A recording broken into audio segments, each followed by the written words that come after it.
E aí, galera, tudo bom? Estamos chegando ao vivo hoje, quarta-feira, dia 29 de julho, e nós temos a nossa entrevista com o psicólogo clínico e também arte-terapeuta Franklin Jones Vieira. Ele está chegando, está conectando para conversar com a gente.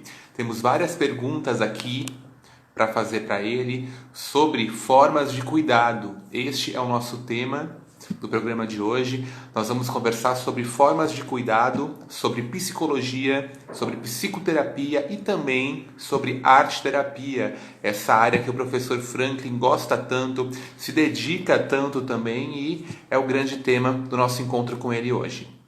Primeiro eu quero agradecer a todos vocês, a todas que estão conectando, que estão conversando conosco. Ontem a gente teve mais uma live, várias perguntas aqui também. O professor Franklin está chegando já para conversar com a gente, direto de Jaraguá do Sul.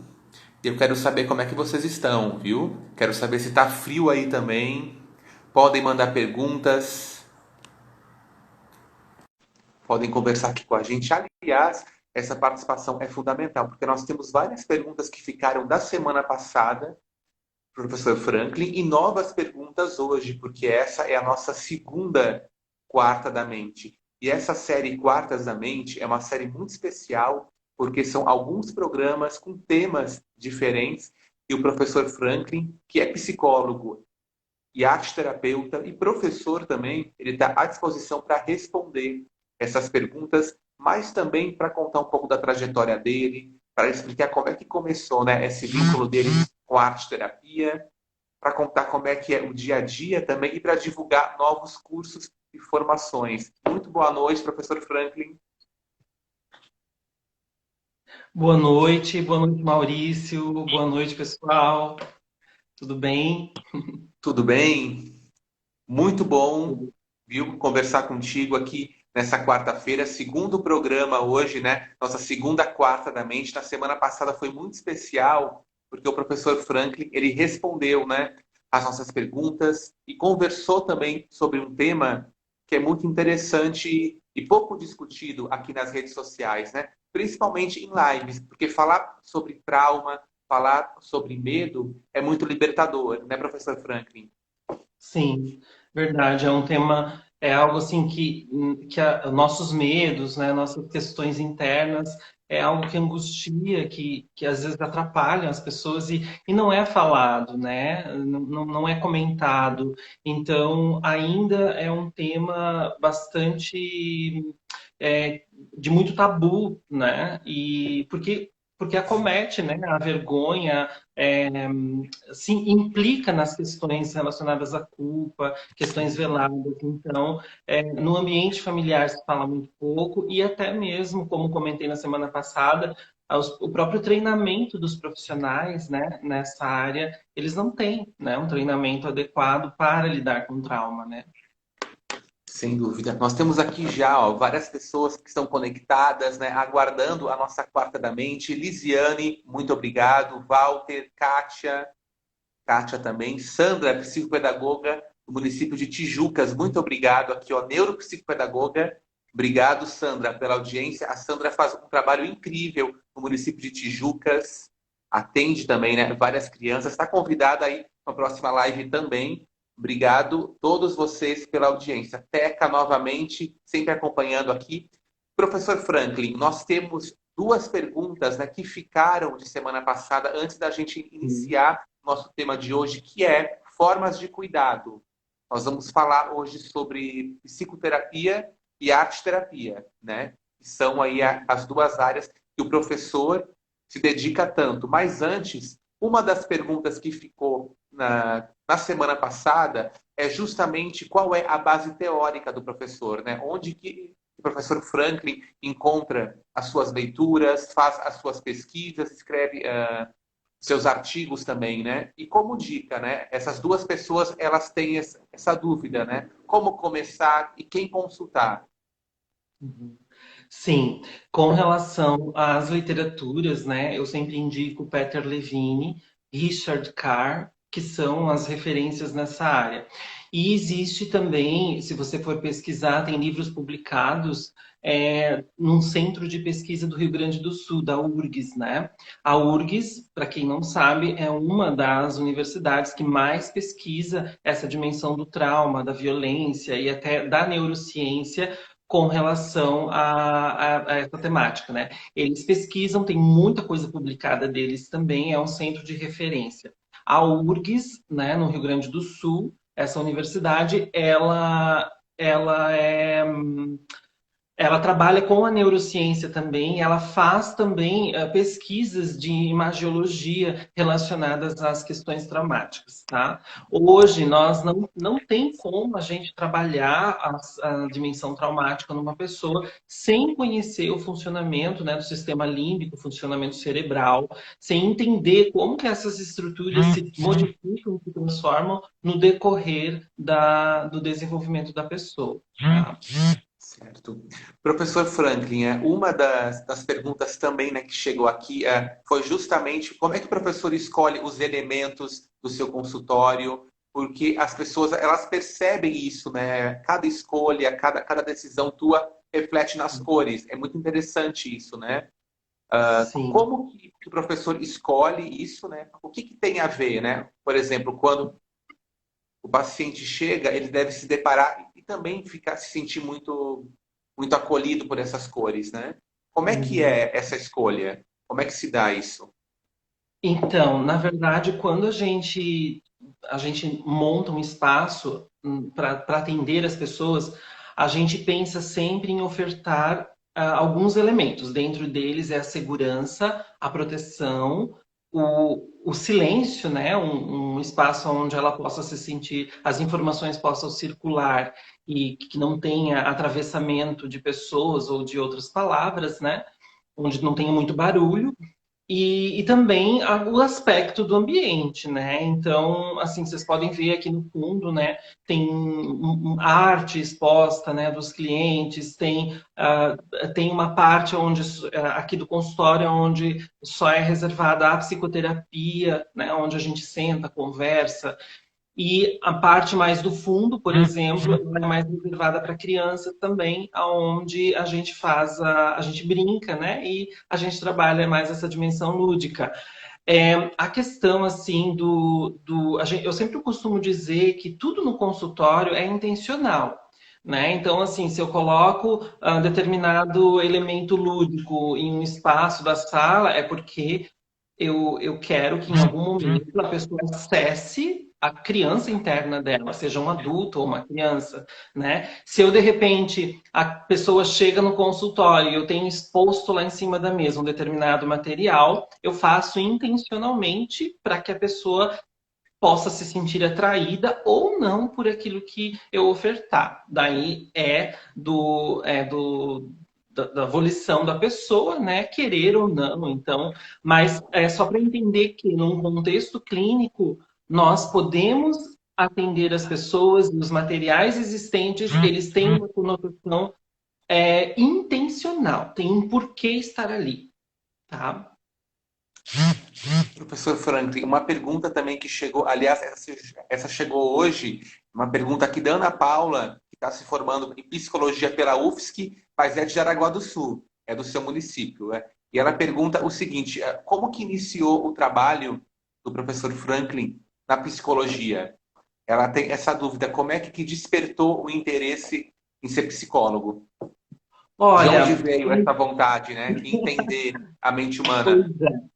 O interesse por ser psicólogo, ele vem da minha adolescência, né, onde eu passei por diversas crises pessoais e onde eu encontrei num autor, né, Carl Gustav Jung, uma referência, né, de orientação, uma referência teórica sólida, aonde eu pude então me entender nesse contexto e me alimentar, né, da estrutura que a psicologia oferece para o desenvolvimento do ser humano. Então começou lá nos meus 13 e 14, e depois eu amadureci isso, né? E aí fui cursar a faculdade lá com os meus 20, 25, 26 anos.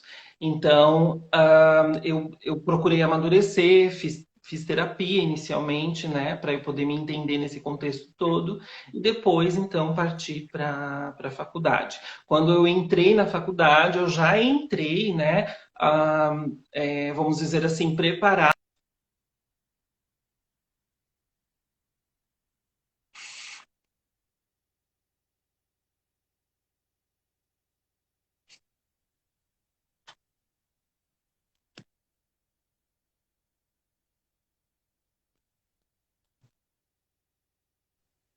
Retornou. Aqui voltou. Estou conseguindo acompanhar, professor.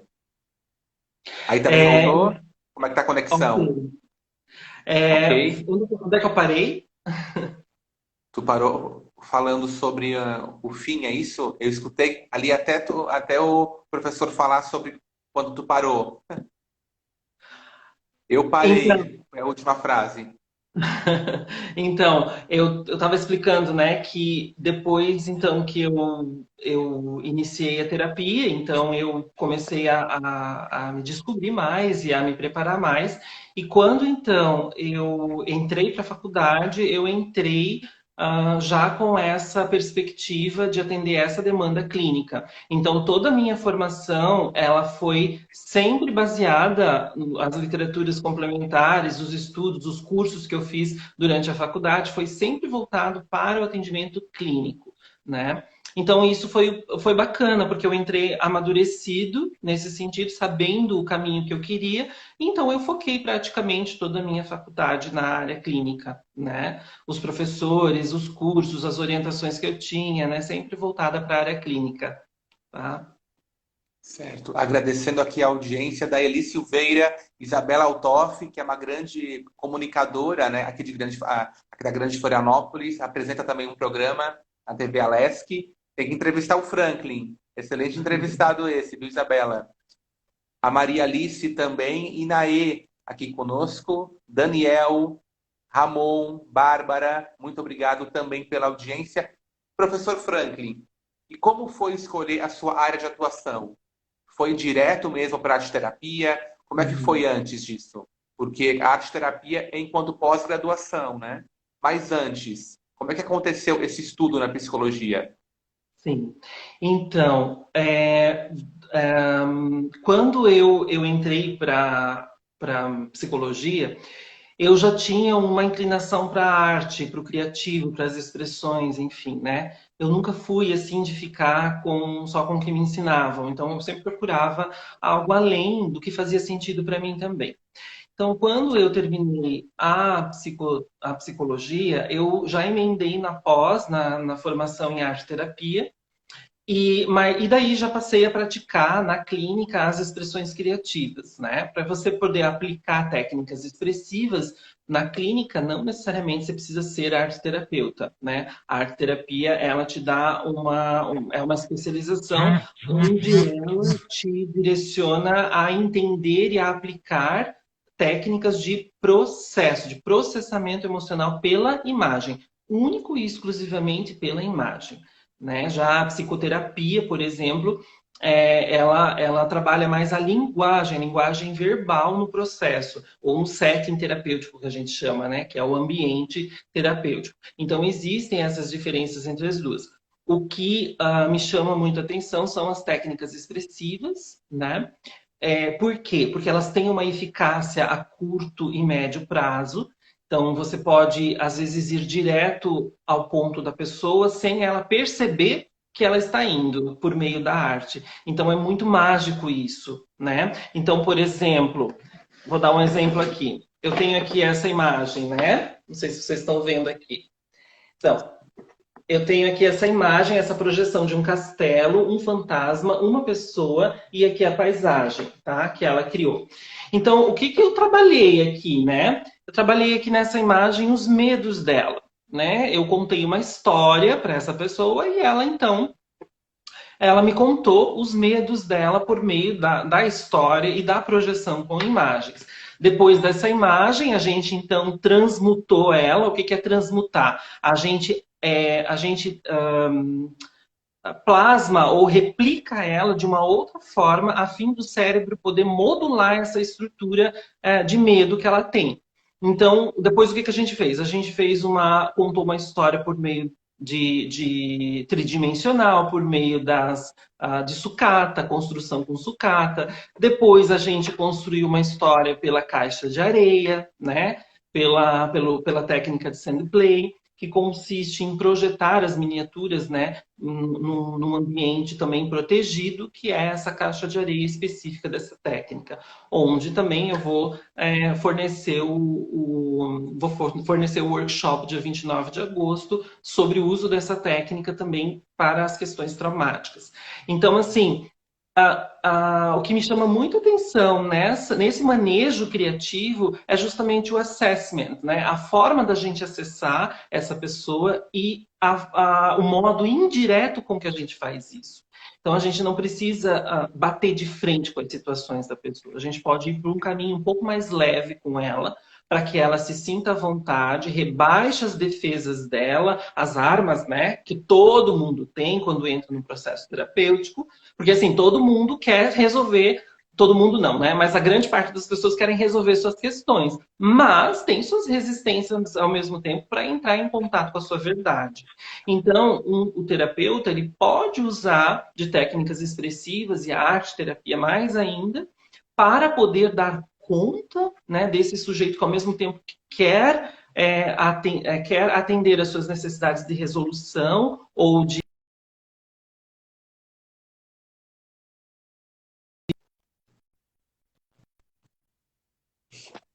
Então, assim, eu costumo dizer que a nossa psique, a nossa mente, ao mesmo tempo que ela se mostra, ela também se esconde. Então, lidar com esse mostrar-se e esconder-se é um jogo de cintura que a gente precisa ter. E às vezes a gente não consegue ter com a gente mesmo, por isso que a gente precisa de ajuda, né? Então, é basicamente esse processo. A Inaê mandou aqui para a gente a seguinte pergunta. Ela diz: boa noite a todos. Professor, a arte-terapia contempla muito o comportamento humano, onde Jung aborda muito sobre o inconsciente. A Inaê pergunta, então, gostaria que você comentasse a respeito do inconsciente. É possível, professor, já entrar nesse assunto que Jung aborda tanto em sua obra e Freud também muito, né?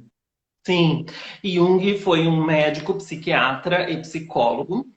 Esse autor erudito, aonde ele estudou profundamente, né, a psicologia do inconsciente e o que ele chamou também de arquétipos, que são estruturas pré-determinadas que nós temos e que elas eclodem, se manifestam, se ativam durante o desenvolvimento da vida, né? Então, por exemplo, na adolescência, às vezes nós temos um ímpeto ou uma vontade, uma volúpia muito grande de, por exemplo, se aventurar a experimentar coisas, se aventurar a ver coisas diferentes. Então, essa é uma estrutura que a gente chama arquetípica, é um arquétipo chamado arquétipo do aventureiro. Ou, aos 6 anos, nós temos a capacidade de... Geralmente, a criança, ela se resguarda um pouco e ela procura brincar mais sozinha, né? Então, isso não vem do nada, isso não vem do além. Isso é uma estrutura arquetípica, arcaica, que se manifesta preferencialmente nessa idade. Então, o que que é isso? É o arquétipo do órfão. O arquétipo do órfão, qual que é o lado luminoso dele? É o lado da autonomia, é o lado da opinião própria das coisas, do manejo próprio com as coisas, né? Uma criança que não passa por esse desenvolvimento adequado, ela passa a se sentir extremamente abandonada ou invadida, tá? Mesma coisa o arquétipo do aventureiro, quem passa lá na adolescência, todos nós passamos, né? Então, ele é necessário para que a gente crie um repertório de vivências, de ampliação das nossas experiências, tá? O perigo de não passar por isso, né, é o ensimesmamento, o perigo de não passar por isso é o pensamento distorcido que se pode ter de não ter capacidade de fazer as coisas ou de enfrentar, tá? Então, é muito complexa essa parte e muito densa.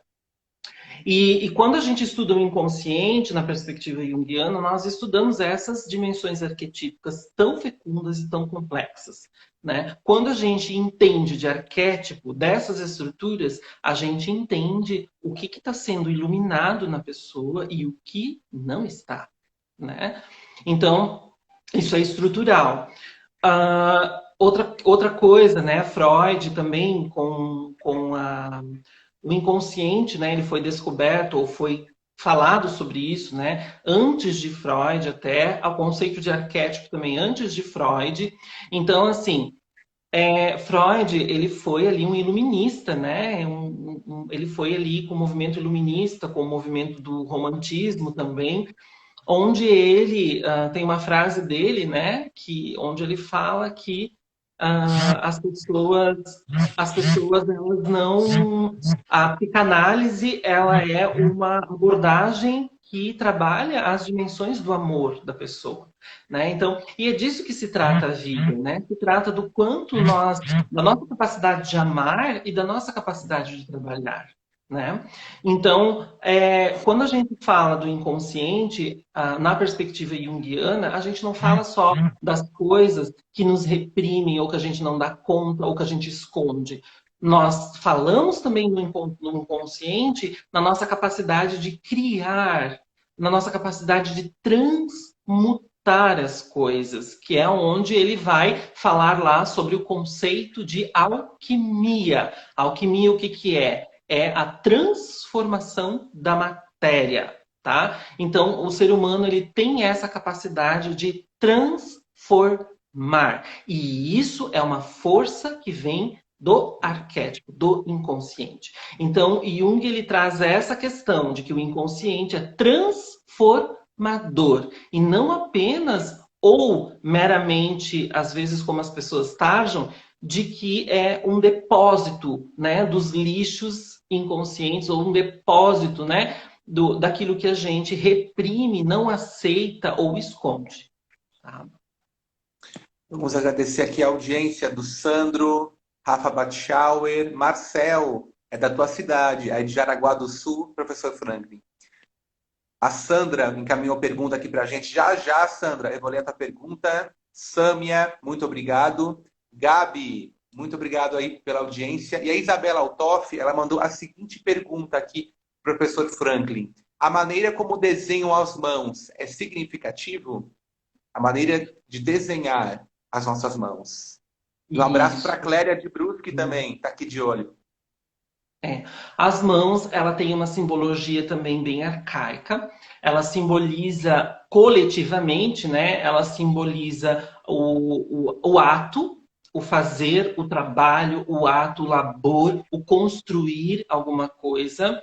E a elaboração das nossas atitudes frente e das nossas reações frente às vivências que nós temos, tá? As mãos, elas podem construir tanto quanto podem destruir também, né? E elas são manipuláveis. Então, as mãos, elas falam também de como a gente manipula as coisas, tá? Olha só, interessante essa frase, hein? As mãos constroem, mas também destroem. Também destrói. A Sandra mandou aqui para o professor a seguinte colocação. Eu li uma vez que trabalhavam com ex-soldados de guerra a questão do desenho. Reordenar as imagens do consciente, perdão. Desenhando campos de flores para apagar as imagens de campos de guerra. Achei incrível. Muito obrigado, Sandra. Galera de Tijucas, grande abraço aí para vocês. Isso, Sandra. É lindo. Isso é transmutar a imagem, né? É construir um sentido em cima de uma estrutura que foi posta, né? Ou de uma concepção que foi posta. Então, é essa riqueza do ser humano, gente. E é isso que a psicoterapia, que a arte-terapia traz para a vida das pessoas. É esse o cuidado que a terapêutica desse manejo traz para a vida das pessoas. A capacidade que a gente tem de poder guiar, de poder ajudar a olhar de uma outra forma para a situação e ressignificar aquele conceito que veio comigo da minha casa, da minha escola, do meu trabalho, né? São conceitos que às vezes nos enrijecem ou às vezes não nos deixam livres das concepções e das amarras que criamos para conosco mesmos, não é? Professor Franklin, mas conta pra gente como é que é ser hoje um arte-terapeuta em plena pandemia, né? Como é que é trabalhar com esses elementos, com os desenhos, muitas vezes de maneira virtual? O que que mudou no trabalho do professor, né? E também na relação do terapeuta com o paciente? Olha, eu tenho recebido assim, até, não sei, pode até ser um objeto de pesquisa isso, né? Mas eu tenho recebido muita solicitação de atendimento online de brasileiros que vivem na Europa e nos Estados Unidos, né? Tenho recebido esses pedidos de atendimento, né? Assim, é muito preocupante porque nesse período as pessoas estão vindo com uma estrutura de discurso muito confusa, né? Extremamente confusa e assim, sem norte, tá? Alguma coisa se perdeu. Então, assim, a arte-terapia, ela pode ajudar a pessoa, né, por meio das técnicas expressivas, a encontrar esses cacos que se perderam, não é? Assim como a palavra tem o poder de tecer o fio, né, dos sentidos e daquilo que a gente diz e não diz ao mesmo tempo, a arte-terapia ela tem também esse poder ou essa abertura, né, para você poder então plasmar, colar novamente as coisas e ressignificar isso, só que de uma forma muito mais concreta do que o uso da palavra. Por isso que eu acredito e constato cada dia mais na minha prática clínica. E os meus colegas arte-terapeutas que também trabalham com a imagem não negam essa verdade, né? Que quando a gente trabalha com a arte, com a imagem, com a estrutura manual, com o corpo, com a música, com o movimento, com as sensações, nós trabalhamos o todo do nosso corpo, do nosso ser, dos nossos sentidos. E é de uma forma concreta e a gente não pode, não tem como negar. Quando a gente utiliza a palavra, ela se vai com o vento e nós podemos negar o que a gente falou. Agora, quando nós projetamos através de imagens, não tem como a gente negar o que a gente fez. Porque é fruto de uma construção manual, manipulativa, tá? Então, constata aquilo que vem de dentro, da forma àquilo que estava no pensamento ou apenas na palavra. Por isso que ela tem uma eficácia, um efeito na personalidade e na estrutura do pensamento das pessoas, tá? Porque ela se torna sensorial a arte, tá? Professor, agradecendo aqui a audiência do Eric Borges, da Bunique também, obrigado pela audiência do Nogueira, galera de Monique. São Paulo acompanhando aqui a gente, Cid, muito obrigado também, Daniel. E nós temos agora a pergunta que chegou aqui da nossa amiga Rossana. A Rossana pergunta o seguinte: o professor usa alguma técnica ou algum teórico em especial para contar histórias? A contação de histórias é uma ferramenta incrível também, né? Uso sim. Eu vou. Só um pouquinho que eu vou pegar o livro dela. Tranquilo. Agora eu quero agradecer aqui, ó. Doutor Luiz, muito obrigado pela audiência. Isabela, já já eu vou ler mais pergunta tua. Minha querida amiga e colega Isabela Altoff. Audiência que badalada, nossa. Manu, muito obrigado também. Deixa eu ver aqui quem mais que está acompanhando a gente, viu? Professor, agora de volta para responder perguntas. Vamos lá. Muito bem, olha só. Então, aqui vai a dica. Agora a dica. Agora a dica. Eu costumo dizer que psicólogo não dá dica, né? Psicólogo não dá dica. Mas assim, vamos dar dica para a gente trabalhar com histórias, que é mágico, gente. Histórias nós podemos trabalhar com adultos, com adolescentes, com crianças, né? Não tem idade para a gente trabalhar história. Então, nós temos aqui uma referência mundial de uma autora muito produtiva nessa área. É esse livro aqui. Atenção, vamos anotar essa dica, hein? Atenção, terapeutas, amigos, psicólogos, vamos lá. Esse livrinho aqui, O Valor Terapêutico de Contar Histórias, da Margot Sunderland, tá? Esse livro aqui, todos que vocês encontrarem, são referência no mundo. Essa autora é uma autora que ela trabalha a contação de histórias, trabalha também o trauma junto, tá? Então é muito interessante a abordagem dela, tá? Esse livro é um livro assim, é um livro de base para você poder trabalhar a história no processo terapêutico e também no desenvolvimento lúdico, na psicopedagogia, enfim, tá? Ok? Então, anotem aí, Margot Sunderland. Vamos lá. Já já a gente também compartilha essa dica nos nossos stories, viu? Fiquem ligados. Mas a Inaê mandou para a gente aqui a seguinte pergunta. Professor Franklin, o processo e a maneira que se desenvolve o processo arte-terapeuta, ele pode ser influenciado também pela meditação, ampliando as possibilidades de criação? Interessante a pergunta, hein? A influência da meditação nesse processo terapêutico.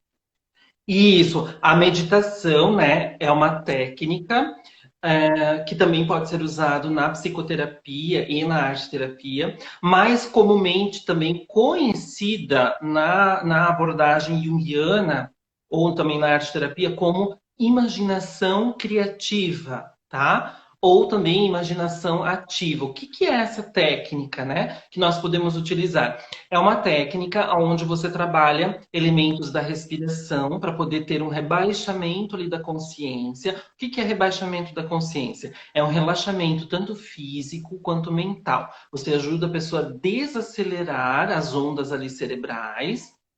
E aí o que acontece? Aí ela vai se tornando mais suscetível à sua voz e você vai conseguindo conduzir ela por meio de cenários, onde esses cenários imagéticos que o terapeuta cria, ele vai levar a pessoa a ter uma outra compreensão do que o inconsciente quer mostrar para ela, né? Partindo do pressuposto junguiano de que o inconsciente cria uma realidade todos os dias, né? O inconsciente, ele cria fatores ou abordagens criativas, conceitos criativos todos os dias. Então, através dessa imaginação criativa, nós acessamos essas imagens e essas imagens trazem para nós as respostas que a gente precisa. Tá? Chegaram mais perguntas aqui do público, mas antes eu preciso agradecer a audiência da Ali Martins Cardoso, da Carol, Lucas Lima, de Itajaí. Grande abraço para a galera de Itajaí, saudades, hein? E a Manu, ela pede para a gente repetir o nome da autora, professor. É possível? O nome da autora, Margot Sunderland. Ó, Margot Sunderland, tá? Depois eu deixo no Stories. Tá bom? Esse livrinho aqui. E agora é hora de pergunta da Sandra. A Sandra, nossa amiga de Tijucas, deixou aqui para a gente uma pergunta. Ela diz o seguinte: quando falo que precisamos trabalhar como equipe multidisciplinar, é justamente alinhavar trabalhos terapêuticos como o seu. Professor Franklin, aproveitando essa análise da nossa amiga Sandra, como é que é trabalhar como equipe, então, multidisciplinar? É poder, né, contar aí com um psicanalista, por exemplo, né, com um pedagogo? Isso. É muito bom. É muito bom porque, gente, assim, nós não estamos sozinhos, né? Nenhum terapeuta dá conta de tudo, né? Nenhum profissional da saúde dá conta de tudo. Nós precisamos uns dos outros. Mas quando a gente trabalha na multidisciplinaridade, nós não fragmentamos a pessoa em partes, como se fazia o modelo biomédico, né? Lá da década de 90 até início de 2000, né? Era muito comum o modelo biomédico. Então, hoje já não se pensa mais dessa forma quando a gente se aborda terapeuticamente um ser humano, né? Então, é muito aqui na clínica, por exemplo, é muito difícil de eu trabalhar sozinho. Sempre tem eu sempre trabalho em consonância com o psiquiatra, o terapeuta ocupacional, em consonância com lá a terapeuta floral, a acupunturista da pessoa, tá? A gente sempre faz contato desse processo, tá? Dificilmente, assim, muito difícil um profissional hoje, até o momento eu não tive dificuldades, mas dificilmente eles têm resistência, né, em conversar, em abordar a problemática, a questão que está sendo levantada ali no processo terapêutico da pessoa. Então, acho que essa sensibilidade, né, multiprofissional, ela está cada vez mais crescente aí no nosso meio, tá? E é muito bom trabalhar com outros colegas, amplia o olhar, as práticas, sabe? Acho que todos nós temos um ponto cego, né? Nós temos um ponto cego. E quando nós escutamos outras abordagens, outros olhares, nós acessamos esse nosso ponto cego e a gente passa a ver melhor, né? Professor Franklin, nós temos aqui uma análise interessante da Isabela, porque a Isabela comenta o seguinte sobre aquelas pessoas que não sabem desenhar ou que não conseguem desenhar. Como é que elas fazem daí, né? O que que elas fazem na terapia? A Isabela comenta o seguinte: e a coragem de vasculhar esse baú parece mais fácil seguir sem aprofundar, mas por outro lado, tentamos uma oportunidade de viver melhor. E ela comenta E, também que quando os filhos dela desenhavam, ela tentava, mas entender o que tinha atrás de cada manifestação, coisas de mãe. É verdade, Isabela. Meu amigo exatamente. Theo, muito obrigado. Kleber, valeu pela audiência. E nós temos aqui uma outra pergunta também, antes da gente seguir aqui para o nosso roteiro, que tem várias perguntas, hein? Vai ter que ter uma terceira live, uma terceira quarta da mente em breve. A Inaê pergunta o seguinte, professor Franklin, o processo e a maneira que se desenvolve o processo. Essa a gente já fez aqui sobre meditação, né? Mas chegou aqui também uma pergunta da Gisele. A Gisele pergunta o seguinte, onde que se encontra, então, uma pós-graduação em arte terapia e qual o passo para ela se tornar uma arte terapeuta? Uhum. Depois de ter Bom, feito o curso de psicologia, que ela já encerrou. ok. Você é psicóloga, né? Então, A Gisele é psicóloga. Gisele é psicóloga, ok. Assim, ó, Gisele, quando a gente. Para ser arte terapeuta, você precisa ter uma graduação, preferencialmente na área da saúde, ou filosófica, ou na área de humanas, né? E você, então, eu sou coordenador de um curso de pós-graduação da Sensupeg, da arte terapia. Então, eu oriento que você procure lá no seu Google Sensupeg Arte Terapia. A página vai abrir diretamente na grade curricular. Daí você acessa a grade lá e você vai ver, né, as horas, os processos legais, enfim. Então, assim, o arte terapeuta, ele vai processar, vai trabalhar exclusivamente as questões subjetivas e as necessidades humanas pela imagem, pela projeção das imagens. E também você não precisa saber desenhar, não precisa saber nada dessas coisas de arte técnica, não precisa saber para ingressar ou para aplicar até uma técnica dessa ordem num processo. É muito interessante, assim, né? Como às vezes tem clientes mesmo, quando eu proponho uma técnica expressiva, né? Eles vêm muitas vezes com aquela imagem, eu não sei desenhar, ou eu não sei mexer com argila, eu não sei pintar direito, ai, como é que é isso, né? Então, assim, não tem jeito, né? Você pega o pincel, você pega o lápis, você pega a canetinha, você pega a argila, a massinha, e você faz do jeito como você dá conta, tá? Então é muito o povo, né? As pessoas vêm muito assim com essa ideia escolar, né? De fazer o certo o tempo inteiro, de fazer as coisas na linha, né? E não é assim quando a gente trabalha em processos arte terapêuticos, né? O que importa é o sentido que você vai dar àquilo que você projetar, e não necessariamente se o produto que você faz vai ser perfeito ou não, né? E demora, gente, demora no processo até a pessoa entender e se desvencilhar dessas agruras rígidas que vêm com ela. né? E fica tão mais leve depois, né? Ela sente isso, e isso é muito libertador, isso é muito bonito, né? Agora são 20 horas e 10 minutos. Nós vamos conversar já já com o professor Franklin sobre psicoterapia. Ele vai definir aqui para a gente, né, o que é a psicoterapia na prática. Mas antes, a pergunta da Inaê. Agora eu encontrei a tua pergunta, minha amiga Inaê. Foi a seguinte: como você trabalha em seu processo com o emprego das afirmações positivas de um cliente? Psicologia positiva aí. Obrigado pela pergunta. Obrigado também pela audiência, Pati. Obrigado, Rafa. Muito obrigado. Pode, Seguindo agora mais pode perguntas. repetir, pode repetir a pergunta. Deixa eu já vir aqui. Como você trabalha em seu processo com o emprego das afirmações positivas de um cliente? As afirmações positivas do paciente. Eu não consegui captar, porque assim, ó, as informações positivas seriam do processo de criação dele, o que ele dá conta de fazer, o que eu não entendi o substrato dessa pergunta. Certo. E Naê, refaz aqui para a gente para conseguir compreender e o professor Franklin responder até o final dessa segunda live a tua pergunta. Mas obrigado pela audiência mesmo assim. E agora, professor, vamos falar sobre psicoterapia, que é também tua área de atuação, né? Como é que o Uhum. professor define a psicoterapia? Para que ela serve e qual a diferença dessa terapia?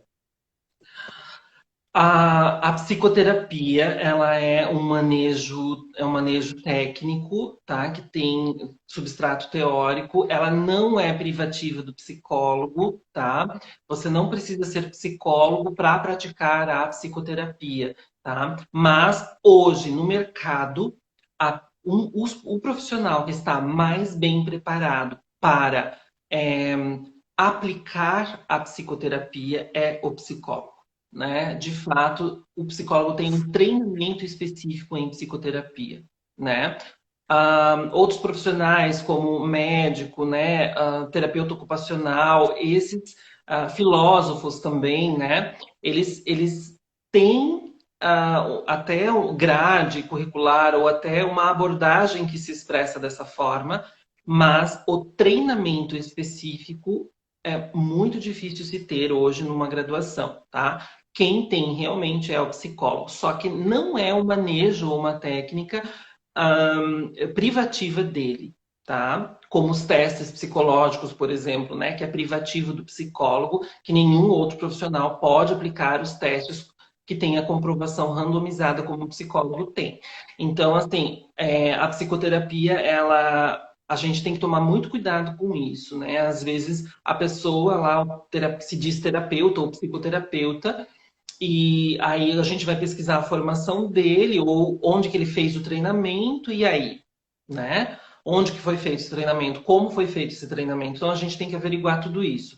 Então a psicoterapia, ela é uma técnica um manejo que utiliza a palavra, tá? Como principal ferramenta ali no para tratar as pessoas, onde Freud até colocou, né, que a psicanálise também é uma cura pelas palavras, né? Então, as palavras, gente, elas têm poder. Por quê? Porque nosso cérebro, nossa mente, nossa mielinização também, nossas associações cerebrais, ela é constituída pela linguagem, tá? Pela fala, tá? Primeiramente aliás, antes da fala a gente desenha, né? É por isso que a arte terapia, ela é tão eficaz tanto quanto a cura pela fala.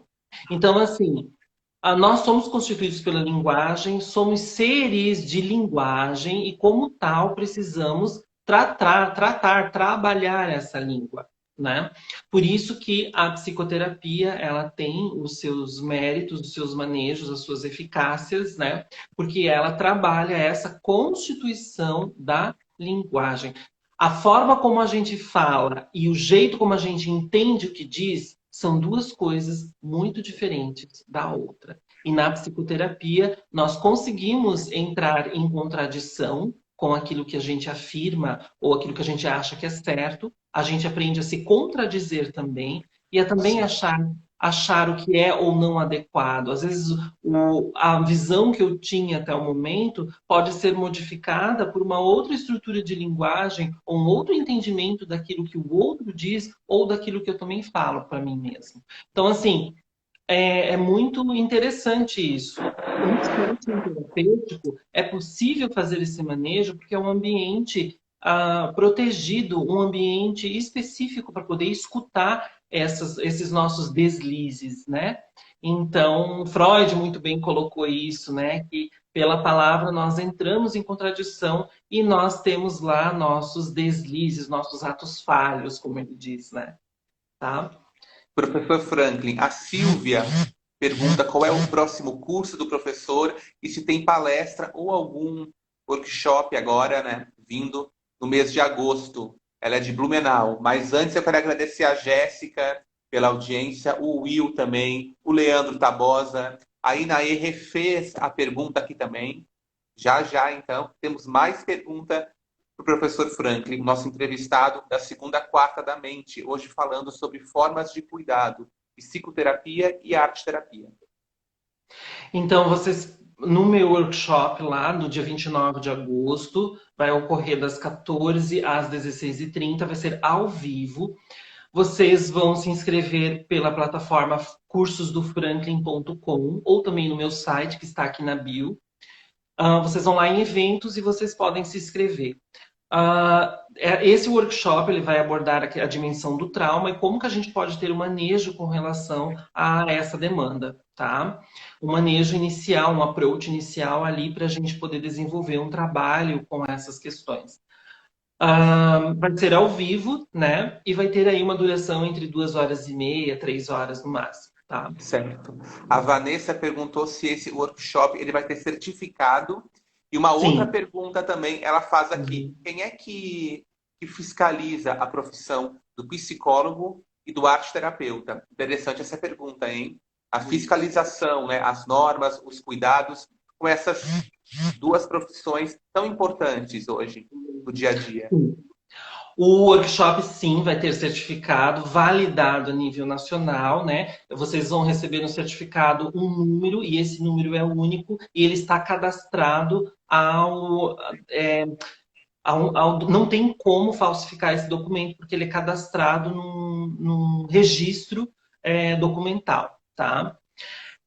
Outra questão ali relacionada à regulação, né, dessas práticas. O psicoterapeuta não tem, quem é apenas psicoterapeuta, não tem um conselho que fiscalize ou registre o ato dele. O psicólogo, sim, existe o CFP, o Conselho Federal de Psicologia, e as associações regionais, que seriam o Conselho Regional de Psicologia, que se encontra aqui em Joinville e Florianópolis. Então, sempre que houver uma indicação médica, né, ou algo de errado, ou algo algo negligenciado por parte do profissional, vocês podem enviar um e-mail por escrito a esse conselho, ao CRP. E também a arte-terapia também tem seu código de ética, também tem sua associação. A arte-terapia é mediada pela União Brasileira de Arte-Terapia, tá? A UBAT, e a UBAT possui as associações em praticamente quase todos os estados. Não tem em todos os estados, mas tem na maioria dos estados do Brasil. Então, é mediado por associações. Aqui em Santa Catarina, nós temos a Associação Catarinense de Arte-Terapia. Então, quando também houver uma negligência ou qualquer ato que inflama, né, inflige também, inflama a condição humana, também deve se reportar por escrito à associação que a pessoa pertence, tá? Ou a qualquer associação, ao BAT também, que ela, então, como ela tem o registro desses profissionais, ela, então, toma as devidas providências, tá? Professor Franklin, agora são 20h20. Nós temos mais 10 minutos de conversa aqui, de entrevista. Vamos falar já já sobre um curso de pós-graduação também, né? Vai ter divulgação desse curso. O professor vai contar para a gente já já que curso é esse de pós-graduação. Antes, quero agradecer a Marga, nossa amiga do município de Penha, já foi entrevistada aqui. A Marga também, ela é terapeuta, grande profissional. Obrigado, Casas Floripa, também acompanhando a gente. A Roberta, o Ricardo, a Beth, também acompanhando. A Inaê refez a pergunta e ela quer saber o seguinte, professor Franklin. Ela pergunta aqui, ó. Deixa eu já procurar encontrar aqui a pergunta. Em relação à problemática do paciente, visto que ele vem deprimido ou com qualquer transtorno de algo, como é que o professor desenvolve esse processo da afirmação positiva para este paciente? Muito obrigado, Entendi. Inaê, pela Uhum. pergunta. Agora sim, agora vai dar para Agora, responder. né? Agora entendi. Então, assim, ó, sempre que um cliente ou paciente, ele vem com, a gente chama com uma baixa autoestima, ou com um humor muito deprimido, ou com uma ansiedade muito exacerbada, né? Então, a gente, primeiramente, a gente precisa entender que sujeito é esse, né, que está na nossa frente, como é que ele se constituiu, né? Quem que é, o que que ele faz, o que que ele faz com isso que ele sente também, né? E depois a gente trabalha a questão, a gente chama de fortalecimento egóico. O que é o fortalecimento egóico? Nós fortalecemos a partes que existe, a parte saudável que existe nele, tá? Então, quando a gente vai trabalhar com uma pessoa, a gente dificilmente vai diretamente na dor dela. A gente primeiro fortalece esse ego, fortalece essa estrutura interna dela, através por meio da validação daquilo que ela dá conta de ver, das qualidades que ela dá conta de ver, das impressões que ela consegue dar conta de desenvolver, das impressões positivas, né, que ela dá conta de desenvolver sobre ela mesma, para depois a gente poder entrar mais no inconsciente dela e entender como esse inconsciente funciona. Tá? E isso dentro da abordagem na qual eu trabalho, na abordagem analítica, tá? Tem algumas outras abordagens, né, que vão trabalhar de forma mais diretiva, que vão direto ao ponto, vão programar sessões, né? Então, tem diversas formas de manejo, mas estruturalmente, a gente primeiro fortalece o ser dessa pessoa. Quem é essa pessoa e como a gente pode validar o que existe de saudável nela e que ela se perdeu, não consegue enxergar mais, tá? Professor Franklin, agradecemos aqui a audiência do Cleiton, Leitinho, Sandro, muito obrigado também pela audiência. E nós temos mais perguntas antes de falarmos sobre o curso de pós-graduação que o professor Franklin vai divulgar aqui para vocês. Vamos agora falar, tem uma pergunta do Anderson, do município de Navegantes. Ele pergunta o seguinte: e aqueles pacientes, professor Franklin, que têm muitas crises às vezes, né, que são, por exemplo, hiperativos, né, muito fortes, que não conseguiriam traduzir em um desenho, né, que não conseguem ficar parados, ouvir uma música, como lidar com esse tipo de paciente? E como levá-los também até o consultório? Muitas vezes, em uma sessão virtual, né? Uma sessão virtual pode não deixá-los ali parados, né? Sim, é mais difícil. Geralmente, quem tem algum transtorno de hiperatividade, seja predominantemente desatento ou predominantemente hiperativo na forma motora, né, na forma corporal, geralmente o online ele não é indicado, tá? Eu tenho até um cliente, uma criança de 10 anos, que às vezes eu faço atendimento online nela, mas ela já fazia presencial, então fica mais fácil do manejo. Agora, como forma prioritária de atendimento, aí fica um pouco difícil, tá? Você precisa conhecer o contexto, onde ele mora, o que que se faz, o que que se tem, onde ele está, para daí você trabalhar esse manejo, trabalhar essa forma dele lidar com o mundo. Com relação a, com relação aos materiais e a forma deles manejarem, né? Você dá as opções, sempre vai dando as opções. Em algum momento, a criança ou a pessoa, ela vai capturar. Né? O inconsciente captura. E aí, nessa captura, ele vai fazendo as projeções que precisa fazer. O que a gente não pode é deixar de ofertar o que tem, tá? A gente oferta e inconscientemente ele vai captando e vai conseguindo entrar na proposta terapêutica, tá? A gente Obrigado, havia. Kátia, também aqui pela audiência. Professor, desculpa interromper, é que nós temos aqui mais 5 minutinhos, né? E uma última pergunta aqui chegou também da Bárbara. A Bárbara, ela pergunta o seguinte, né? Que outras terapias podem ser aliadas, né? Existem terapias que podem ser desenvolvidas ao mesmo tempo com o mesmo paciente? Pode, pode. Por exemplo, né, uma pessoa que tem problema depressivo ou tem problemas, às vezes, até mesmo com problemas neurológicos, né? Ela pode, sim, ela pode ir no acupunturista, no terapeuta floral dela, ela pode ir lá né, na benzedeira, ela pode ir, né, onde faz sentido para ela, sim, ela pode buscar ajuda, né? O importante é ela se sentir confortável e ela se sentir bem aonde ela estiver, tá? E agora sim, chegou o momento da gente conversar sobre o curso de pós-graduação. Professor Franklin, pode fazer o convite e explicar como é que vai ser esse curso, né? Onde vai ser Então, e de que maneira o então, público pode participar e divulgar também essa pós-graduação. aqui em Jaraguá, nós vamos abrir uma turma de arte terapia, tá? Que está saindo do forno. Então, corre lá, pode fazer a tua inscrição, tá? Tem a Teca, ela está, acho que aqui ela está no Sim, vídeo aqui tá. também. Tá participando. Pode Obrigado, acessar. Teca, pela audiência. Pode acessar a Teca, que a Teca ela tem todas as informações, os dados necessários para você poder ingressar, tá? Ou também você pode ir lá no site, digita lá no Google Sensupeg Arte Terapia e você vai ser redirecionado diretamente ao curso de arte terapia, tá? E você pode fazer. Tem várias cidades, tem em Balneário Camboriú, tem em Florianópolis, tem em Porto Alegre, tem em São Paulo, tem em Belém, tem na Bahia, tem em Ponta Grossa, né? Desculpa, tem em Londrina, no Paraná. Então, nós estamos, a Senspeg está espalhada por todo o país aí, levando a arte-terapia para a formação, para a integração das pessoas, tá?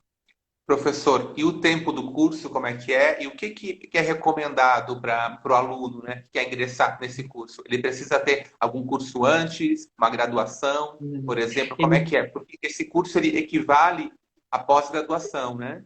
Isso é um curso de especialização e um curso profissionalizante também. Você pode ter essa profissão autônoma, né, que é a arte terapeuta. Tem uma CBO também do arte terapeuta e o curso dura 18 meses, né? Onde você vai ter todo o treinamento. Existem disciplinas específicas de treinamento da arte terapia.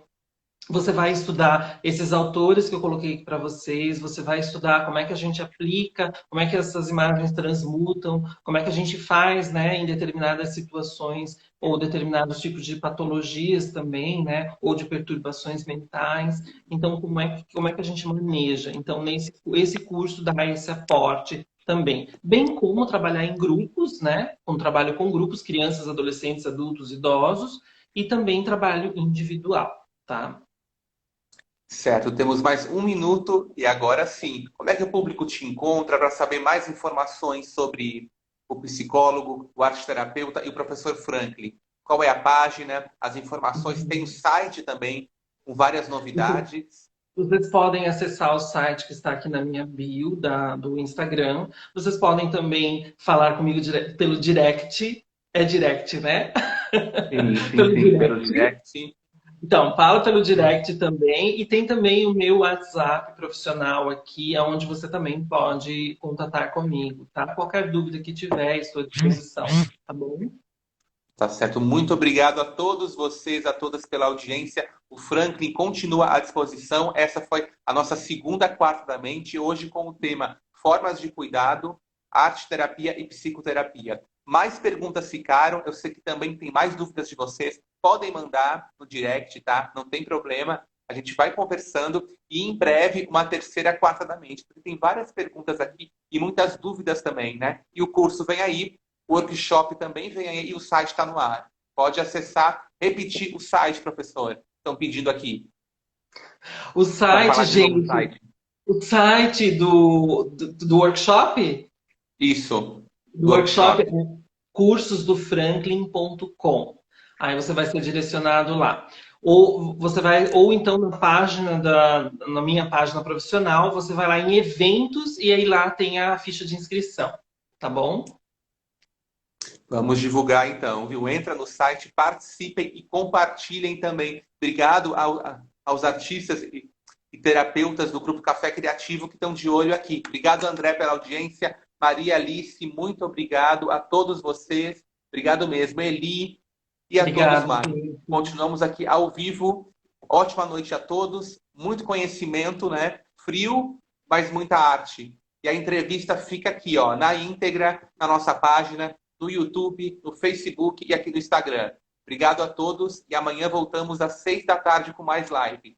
E acessem o novo site do professor Franklin. Tchau, tchau, professor. Tchau, gente. Um abraço em vocês. Obrigado, Maurício. Espero que vocês tenham aí usufruído um pouquinho, né, do saber.